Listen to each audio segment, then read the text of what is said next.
Des coups de feu ont retenti au lycée de Tocqueville. Les policiers de Grasse interviennent. À l'heure du déjeuner, un des élèves du lycée âgé de 16 ans entre dans l'établissement avec un sac chargé de un fusil, 2 revolvers, 2 grenades d'exercice.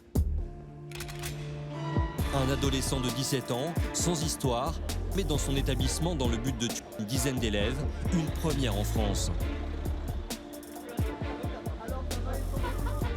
48 heures après les faits, certains élèves évoquaient le harcèlement pour expliquer ce geste.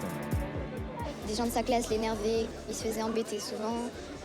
Je me suis dit, je comprends pas pourquoi il a fait ça, mais je sais pourquoi, parce qu'il voulait juste se venger, que après le harcèlement, ça peut des fois faire péter un plomb, c'est ce qu'il a fait. Le lycéen, passionné par les à feu et qui postait des vidéos inquiétantes sur les réseaux sociaux, aurait-il agi pour punir ses harceleurs? L'enquête est toujours en cours. Un scénario plausible, puisque quelques semaines plus tard, 2 autres faits divers ont marqué l'actualité. En avril, à Montreuil, en banlieue parisienne, une prise d'otage d'élèves par un jeune de 16 ans. Et un mois plus tard, près d'Annecy, l'agression d'une collégienne brûlée par une autre élève dans la cour même de son établissement.